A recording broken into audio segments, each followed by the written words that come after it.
Deus abençoe, meus irmãos e minhas irmãs, sejam bem-vindos mais uma vez a essa tarde, onde rezamos o texto da misericórdia e falamos um pouquinho do evangelho do dia. Sejam sempre todos bem-vindos a este momento da nossa tarde, tarde da misericórdia.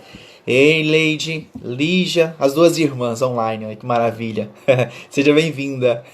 Seja bem-vinda, Leide, seja bem-vinda, Lígia. Seja bem-vinda, Núbia, Ivan, Luiz Carlos. Eu sei que você está trabalhando, mas seu coração está unido a nós em oração. Meus irmãos e minhas irmãs, Deus abençoe a cada um de vocês que foram entrando depois que o padre já tinha começado a sua reza do texto da misericórdia. Deus abençoe, tá? A cada um de vocês. Sejam bem-vindos sempre, sempre, sempre, sempre à nossa tarde. Deus abençoe a minha irmã que está fazendo aniversário, né? A minha irmã aqui que colocou... A Jaque, eu acho que é Jaque, colocou que está fazendo aniversário, né? E outras pessoas mais que colocaram aqui as suas intenções. Deus abençoe a cada um de vocês. Vamos ao evangelho do dia, meus irmãos e minhas irmãs. O evangelho está maravilhoso, né? Esse evangelho de João é maravilhoso. Tânia Mara, Deus abençoe, Tânia Mara, seja bem-vinda. Kesin, Deus abençoe, seja bem-vinda. Tá bom? Deus abençoe a cada um de vocês. Sejam todos bem-vindos. Amém. Vamos a... eu sei que você está no trabalho e está unido em oração conosco. Tá bom. Vamos ao Evangelho do dia. Hoje é terça-feira da sexta semana. Semana que antecede a ascensão, né? A solenidade da ascensão do Senhor aos céus. E estamos vivendo este tempo nessas duas grandes festas, que é a Ascensão e a Pentecostes, que celebraremos no outro domingo. Então vamos ao Evangelho do dia. O Senhor esteja convosco, Ele está no meio de nós. Proclamação do Evangelho de Jesus Cristo segundo João. Glória a vós, Senhor. Evangelho de João, capítulo 16, versículos 5 a 11. Diz assim: Naquele tempo, disse Jesus a seus discípulos: Agora parto para aquele que me enviou, e nenhum de vós me pergunta: Para onde vais? Mas, porque vos disse isso, a tristeza encheu os vossos corações. No entanto, eu vos digo a verdade: é bom para vós que eu parta. Se eu não for, não virá até vós o defensor. Mas, se eu me for, eu vou-lo mandarei. E quando vier, ele demonstrará ao mundo em que consiste o pecado, a justiça e o julgamento. O pecado, porque não acreditaram em mim. A justiça, porque vou para o Pai, de modo que não mais me vereis. E o julgamento, porque o chefe deste mundo já está condenado. Palavra da salvação. Glória a vós, Senhor. Que a palavra do Santo Evangelho perdoe os nossos pecados, em nome do Pai, do Filho e do Espírito Santo. Amém. Meus irmãos e minhas irmãs, esse Evangelho de João, ele é maravilhoso. E Jesus está, né, como nós já estamos conversando sobre esse Evangelho, já estamos falando, é sempre bom recordar que nós estamos dentro da última ceia, no contexto de uma despedida de Jesus. Jesus está se despedindo dos seus discípulos e ele vai, claro, é como se... É um teor de testamento, é como se ele estivesse falando de um testamento. Eu estou deixando algo para vós, então eu estou explicando tudinho para vocês, como que vai acontecer, o que vai acontecer, e quando chegar a hora, virá sobre vós o Espírito Santo, o Espírito da verdade, o defensor. Mas para que tudo isso aconteça, né, que é o projeto do Pai, Jesus diz hoje no Evangelho: olha, eu vou ter que ir. E aí é muito interessante, porque hoje no versículo 5, né, Jesus começa o texto dizendo assim: Agora parto para aquele que me enviou, e nenhum de vós me pergunta para onde vais. Mas porque vos disse isso, a tristeza encheu os vossos corações. Aqui é muito interessante isso. Por quê? Porque Jesus olha para eles, depois de Jesus dizer tudo o que ele tinha dito, que foi muito interessante, porque está dizendo isso desde do capítulo 13. Desde o capítulo 13, Jesus está ensinando aos seus apóstolos, né? Na última ceia, Jesus está dialogando com eles, explicando tudo o que vai acontecer. E no capítulo 14, lembra que ontem eu disse isso, no capítulo 14, versículo 1, Jesus disse: Não perturbeis os vossos corações, não ficai perturbados os vossos corações, credes em mim, credes em Deus, né? Então, Jesus começa o discurso falando, olha, não fique perturbando, não fique se preocupando, não fique inquietos no seu coração. Né? Não deixe de fato que a tristeza tome conta da vossa vida. Só que olha só que interessante, porque hoje, depois ele falar tudo, aí ele diz assim, olha, eu parto para o Pai, mas ninguém de vocês me pergunta para onde eu vou. Ninguém me pergunta para onde vais. Mas porque eu disse tudo isso, eu percebo, eu percebo no olhar de vocês uma tristeza. Uma tristeza porque, é claro, é normal, né? É normal que haja essa tristeza no coração dos discípulos? Sim, porque também é a mesma coisa nós. É normal quando a gente ama alguém, quando a gente convive com alguém e a gente perde aquela pessoa, claro que a gente vai ficar triste. É normal. A gente fica feliz em saber que ela está em um lugar melhor. Que ela foi para um lugar melhor. Mas a tristeza, ela claro que vai tomar conta do nosso coração, porque nós amamos. Os discípulos estavam caminhando com Jesus há 3 anos. Eles sabiam quem era Jesus, eles tinham conhecido Jesus, tinham vivido com Jesus, os passos dados junto com Jesus. Então, durante esse tempo todinho eles estavam com ele, tinham aprendido muitas coisas, tinham vivenciado muitas coisas boas com Jesus. Mas, chegada a hora de Jesus partir, e aí Jesus fala que vai morrer, que vai ser entregue, que vai subir, vai ressuscitar, ele vai subir ao reino de Deus. Peraí, então assim, é claro que vocês não me verão mais. Mas a presença de Jesus seria o quê? Por meio da ação do Espírito Santo. Ele disse ontem no Evangelho. Mas vocês não me verão mais em presença física. E isso, claro que vai deixar tristeza no coração dos discípulos. Mas aí Jesus fala bem claro para eles, olha, mas porque vos disse isso, a tristeza encheu vossos corações. Mas ele vai tornar a dizer, no entanto, no versículo 7, no entanto, eu vos digo a verdade. Ora, se eu não for, é bom para vós que eu vá, que eu parta. Por quê? Porque se eu não for, não virá até vós o Espírito Santo, o defensor. Então Jesus deixa bem claro para os seus discípulos, olha, por mais que vocês agora vão ficar tristes, mas vocês vão se alegrar depois, pela minha ressurreição e pela presença do Espírito Santo na vida de vocês. Então é preciso que tudo isso aconteça, é preciso que eu parta, porque se eu não partir, não voltar para os braços do Pai, não voltar para a casa do Pai, eu não poderei enviar sobre vós o Espírito Santo, o defensor. Então, para que vocês possam entender, aí Jesus disse bem claro assim para os seus discípulos, olha, é preciso que eu vá. É bom para vós que eu parta. Se eu não for, não virá sobre vós. Aí ele diz, versículo 7. No entanto, eu vos digo a verdade, é bom para vós que eu parta. Se eu não for, não virá até vós o defensor. Mas, se eu me for, eu vou-lo mandarei. Então, ou seja, era necessário que isso acontecesse. Então, Jesus está dizendo bem claro para os seus discípulos, olha, eu sei que vocês estão tristes, porque eu estou dizendo que vou embora. Mas agora, nesse momento, vocês ficarão tristes, mas depois vocês se alegrarão. Então é preciso que eu vá, para que venha o Espírito do Espírito Santo, o Espírito da verdade, o defensor, o paráclito do alto dos céus. E aí ele continua. E quando vier, aqui essa parte é a parte central da explicação de Jesus neste dia de hoje. No versículo 8.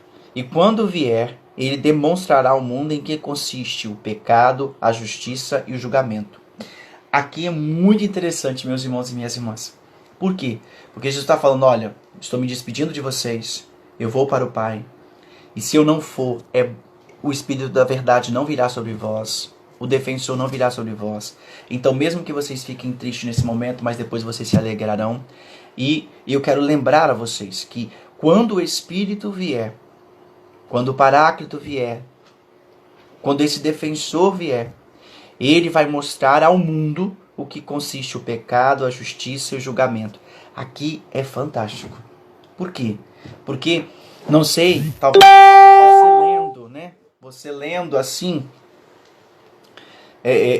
corrido, né? Talvez você não consiga entender a profundidade do que Jesus está ensinando aqui aos seus discípulos e para nós que estamos ouvindo hoje este evangelho. Primeiro, todo o pensamento que está no livro no Evangelho de João, que eu já falei muitas vezes aqui, né, durante todo esse período que nós estamos vivendo esse evangelho, eu bati muito nessa tecla. O Evangelho de João, ele fala muito da palavra crer. Crer em quem? Crer em Jesus. O Evangelho de João está muito centrado nisso, porque para que os seus leitores, aqueles que estejam lendo ou ouvindo possam acreditar, ter fé em quem? Em Jesus, acreditar nas suas palavras, acreditar no que ele diz, acreditar nos feitos dele, nos sinais dele, acreditar verdadeiramente em Jesus para garantir o quê? A vida eterna. Isso Jesus disse isso no Evangelho de João. Nós ouvimos isso no decorrer desses dias, né, dessas semanas passadas aí. Isso eu tenho batido muito nessa tecla. Aqui, Jesus deixa bem claro, olha, eu vou enviar sobre vós o Espírito Santo, o defensor, e esse defensor, ele vai demonstrar ao mundo, ele vai mostrar ao mundo, ele vai apresentar ao mundo todo o sentido do que consiste o pecado, a justiça e o julgamento. E aí Jesus meio que explica, na verdade, o que significa cada uma dessas coisas. Meio que explica assim para os discípulos o que significa o pecado, a justiça e o julgamento e por que o Espírito Santo vai revelar isso. Ou seja, é o Espírito Santo da verdade, ou seja, o Espírito da verdade, o defensor, que irá mostrar ao mundo, demonstrar ao mundo. E aqui nós não podemos esquecer qual é o mundo, tá? O sentido de ontem, que o padre explicou sobre essa questão do mundo. Não é um mundo no sentido do mundo no sentido da palavra, mas é um mundo corrompido pelo pecado. O mundo corrompido pelo pecado, pela participação do demônio. Não o mundo criado por Deus no sentido de o mundo que Deus fez foi tudo bom e tal. Mas é o mundo criado a partir do pecado. Então, Jesus deixa bem claro aqui. Por que o Espírito Santo virá e ele vai demonstrar tudo isso ao mundo? O que é o pecado, a justiça e o julgamento. Isso está relacionado a quem? Ao que aconteceu com ele. Não é que o mundo conhecerá, né? E aqui a gente precisa entender justamente esse sentido do mundo. Aquilo que eu expliquei ontem. Se nós não entendermos e não tivermos clareza dessa distinção do que o texto está falando em relação ao mundo, mundo no sentido da palavra e mundo criado a partir do pecado, se nós não entendermos isso, nós não vamos conseguir entender por que Jesus está falando que o defensor vai demonstrar ao mundo o que é o pecado, a justiça e o julgamento. Por quê? Porque Jesus está falando em relação ao que aconteceu com ele. Então aí o que vai acontecer? Olha, Jesus fala, quem é que vai mostrar isso e revelar, demonstrar ao mundo, ou seja, o que aconteceu com ele? Vai ser o Espírito Santo. E aí ele diz, o pecado porque não acreditaram em mim. Olha só, Jesus martelando naquilo que o padre está martelando no Evangelho de João durante esse tempo todinho. Crer em Jesus, ou seja, negar Jesus, não aceitar Jesus, estar distante da fé, estar distante dele, não crer nas suas palavras, não crer nos seus ensinamentos, não guardar a sua palavra, não observar os seus mandamentos. Isso significa rejeitar Jesus. Então isso consiste o quê? O pecado, negar Jesus. Jesus está explicando, olha, quem é que vai demonstrar isso ao mundo? O Espírito da verdade. Por quê? Ele é defensor e ele vai defender a quem? Ele vai dizer o quê? Ele vai dizer o quê? Ele vai dizer o quê? Ele vai explicar. Ele vai explicar ao mundo, mostrando ao mundo o quê? Dando testemunho da verdade. Lembra que ontem Jesus disse isso no Evangelho. O Espírito Santo, ele dará testemunho de mim. Testemunho da verdade. Por quê? Porque ele vai mostrar. É a prova viva, a prova clara de que o mundo estava errado ao fazer o quê? Rejeitar Jesus. Porque ele é Deus. Então Jesus deixa bem claro nesse texto. Ele deixa bem claro, olha, o pecado, porque não acreditaram em mim. A justiça, porque vou para o Pai de modo que não mais me vereis. Por que Jesus está dizendo isso? A justiça. Em que sentido? Porque a entrega de Jesus foi tão grande, tão total, que ele retorna ao Pai. A obediência de Jesus é tão grande, ele vai até as últimas consequências, dá até a sua última gota de sangue. E ele retorna ao Pai. Retorna ao Pai para quê? O Pai faça a justiça. Por quê? Porque o justo morreu pelos injustos. E os injustos condenaram o justo como se ele fosse injusto. Então, ou seja, a justiça que o Pai fez em relação ao Filho. Isso, quem é que nos revela? O Espírito Santo. O agir de Deus através de seu Filho. Ou seja, o Espírito Santo nos revela que Deus realiza a justiça dele para com seu Filho. Então, os homens que eram injustos condenaram o justo a morrer como injusto. Porém, quem dá testemunho dessa verdade, que ele não era injusto, mas o justo é o Espírito Santo de Deus. E aí, Jesus, né, no versículo 11 diz assim, e o julgamento? Então, o pecado, a justiça e o julgamento. Quem é? Aí ele explica o julgamento. E o julgamento? Por quê? O chefe deste mundo já está condenado. Aqui, tá vendo? Percebe que tudo isso está relacionado a Jesus, aquilo que eu disse, está relacionado puramente a ele. Então, o julgamento, porque o chefe deste mundo já está condenado. Por que Jesus diz que o chefe desse mundo? Quem é o chefe desse mundo? Quem é o príncipe deste mundo? O príncipe desse mundo é o demônio. E quando Jesus morre na cruz, ele acha que Jesus está derrotado. Porém, o julgamento para com o demônio acontece justamente por quê? Porque Jesus vence a morte. Então, ou seja, o Espírito da verdade ressuscita Jesus. O Pai ressuscita Jesus na potência do Espírito Santo. E é este Espírito Santo que é a presença clara de quê? De que o chefe deste mundo foi condenado. Por quê? Porque ele tenta e acha que pode vencer Jesus. Mas ele não vence Jesus. E é por isso que Jesus disse, e o julgamento? Qual é o julgamento? Porque o chefe deste mundo já está condenado. Nós não estamos condenados. Porque nós temos a oportunidade de passarmos a crer, de mudar de vida, de transformar a nossa vida e passar a seguir a Jesus. Por quê? Porque diz a palavra de Deus que o fogo eterno, ele foi criado para o demônio e os seus anjos, e não para nós. Mas a gente sabe que, na medida que nós se distanciarmos do Senhor e não crermos nele, não crermos na sua palavra e buscarmos outros caminhos, distante de Deus, longe dele, não depositando a fé nele, não acreditando na sua palavra, não guardando os seus mandamentos, não observando aquilo que ele nos ensina no seu evangelho, nós estaremos distanciados. Com isso, nosso caminho seria outro. E aí a gente, claro, que vai acompanhar o demônio nesse caminhar para o inferno também. Então, meus irmãos e minhas irmãs, entenderam basicamente por que Jesus está dizendo isso? Que é o Espírito Santo que irá revelar tudo isso, demonstrar tudo isso. Porque ele é a presença clara, é ele que vai mostrar ao mundo. E isso é muito interessante também. Por quê? Porque se vocês prestarem atenção em Atos dos Apóstolos, depois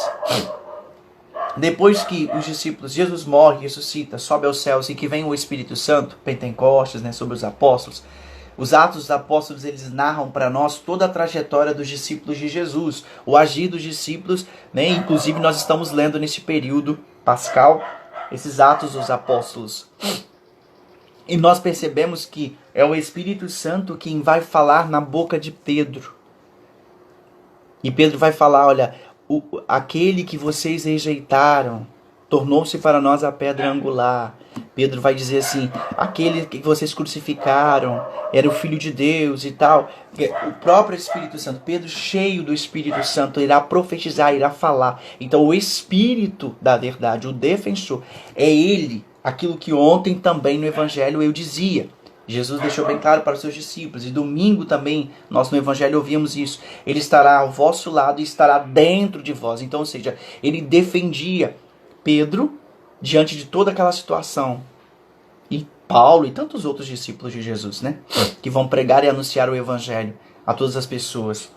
O discurso de Pedro que convence, né? Que converte mais ou menos 5.000 homens, 3.000 homens, se eu não me engano. E diz isso, né? Então, o Espírito Santo, o Espírito da verdade, o defensor, ele está dentro de Pedro e está do lado de Pedro. Do lado de Pedro para defendê-lo na hora dos problemas à sua volta. E também dentro de Pedro para fazer o quê? Para revelar ao mundo, por meio da boca de Pedro, a verdade. Cristo ressuscitou. E aí Pedro fala, esse Cristo que Deus Pai ressuscitou, o Deus de vossos pais ressuscitou Jesus na potência do Espírito Santo. Então percebe o que Jesus está explicando hoje no Evangelho para os seus discípulos e para nós? Jesus está dizendo, olha, é preciso para os seus discípulos que vocês esperem, aguardem. É preciso que vocês não tenham medo. Por quê? Porque virá sobre vós o Espírito Santo. Este Espírito Santo já está conosco, porque já aconteceu, o Pentecostes aconteceu na igreja. E ele acontece todos os anos, todos os dias em nossa vida. E nós precisamos estar atentos a isso. Porque Jesus explica para os seus discípulos, olha, nesse momento vocês ficarão tristes, mas depois vocês se alegrarão. Por quê? Porque a minha presença será constante na vida de vocês. E este Espírito vai demonstrar ao mundo que eles estavam errados e não nós. Então, se até hoje eles não creram, se até hoje eles não entenderam que eles fizeram errado, que eles estão errados, o Espírito Santo irá convencê-los da verdade. Então é o Espírito Santo, por isso que é a partir de Pentecostes que os discípulos ganham força para pregar e anunciar ao mundo. Percebem que os apóstolos de Jesus, após Pentecostes, eles começam a se dispersarem, né, para várias regiões para pregar o Evangelho. E eles vão indo em vários lugares. Depois entra Paulo, né, que era Saulo, e quem é que leva Saulo, que se torna Paulo, ao mundo é o próprio Espírito, que impulsiona Paulo a pregar o Evangelho ao mundo. E isso levando a verdade ao mundo, fazendo com que homens e mulheres de todos os tempos, de todo o período da história, não só no período da história lá atrás, mas de toda a história da humanidade, possam acreditar verdadeiramente em Jesus. E isso é o que Jesus espera de nós. Assim como lá atrás, no Evangelho, naquele tempo, Jesus dizia aos seus discípulos, é preciso que vocês não perturbem o vosso coração, credes em mim. Quem crê em mim, ainda que morra, viverá. Quem crê em mim terá a vida eterna. Eu sou o pão vivo descido do céu. Eu sou a porta das ovelhas. Eu sou o bom pastor. Eu sou a videira verdadeira. Eu sou o pão vivo descido do céu. Então, seja, quem crê em mim alcançará a vida eterna. É isso que Jesus está dizendo. E durante toda a história, até hoje, até os nossos tempos, é essa verdade que é pregada para o mundo. Qual é o querigma da igreja? Os discípulos de Jesus, Pedro, após Pentecostes, Pedro vai pregar, isso está lá no início de Pentecostes, né? Depois do capítulo 2 de Pentecostes, Pedro vai pregar cheio do Espírito Santo. E diz a palavra, né, nos Atos dos Apóstolos, que Pedro começa a pregar e ele consegue converter muitos corações naquele dia. Por quê? Porque não é ele, mas é a ação do Espírito Santo. Este defensor, o Espírito da verdade que Jesus prometeu aos seus discípulos, isso aconteceu e acontece diariamente. De lá para cá, o querigma da igreja, que é a paixão, morte, ressurreição e ascensão de Jesus aos céus, é anunciado pela igreja incessantemente. Movido por quem? Pela ação do Espírito Santo em nossa vida. Então, é isso que de lá para cá a igreja está anunciando, sendo fiel a esse anúncio. De lá para cá, quantas mulheres, né, durante toda a história, passaram a acreditar nessa verdade e a caminhar e a se tornar discípulo do Senhor? Muitos. Mas quantos no decorrer da história que ainda permanecem ainda, né, distantes, não acreditando nessa verdade, não acreditando em Jesus, achando que a palavra de Deus é um livro escrito por mãos humanas, que não tem sentido nenhum, que é ultrapassado.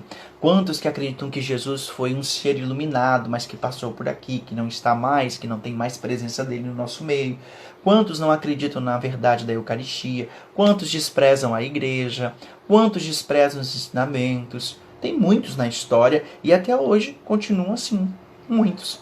Então, da mesma forma que nós temos muitas pessoas que se converteram e que passaram a acreditar e a ser discípulos do Senhor, discípulos e discípulas na caminhada, até hoje, da mesma forma, muitas pessoas não acreditam e deixaram de acreditar ou não estão nem aí para o que a palavra diz ou para o que Jesus disse na nossa vida, na história, né?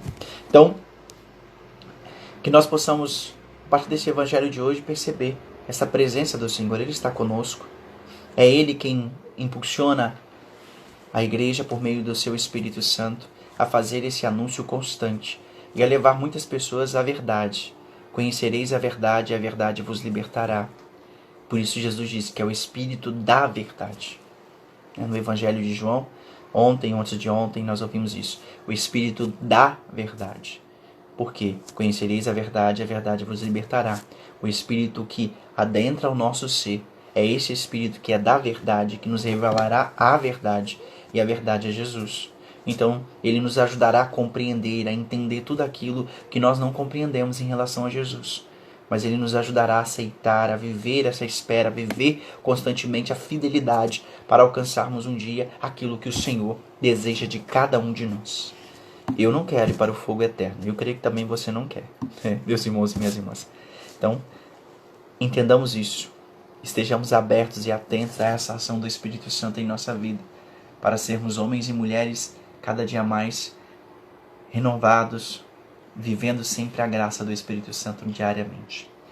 Deus abençoe, meus irmãos e minhas irmãs. Eu acho que é mais ou menos isso, né? Acho que vocês entenderam, né? Um pouquinho que o padre queria passar em relação a este evangelho de hoje. Amanhã a gente continua, né? Com o evangelho de João, no capítulo 16, né? Amanhã, dia 20, nós continuamos no capítulo 16 e nós iremos essa semana até o momento em que Jesus faz no Evangelho, lá no Horto das Oliveiras, aquela oração, né? Aquele momento de eu te louvo, ó Pai, em verdade, né? E começa a fazer uma oração que nós chamamos de oração sacerdotal diante de Deus. Será na outra semana. Tá bom, meus irmãos e minhas irmãs?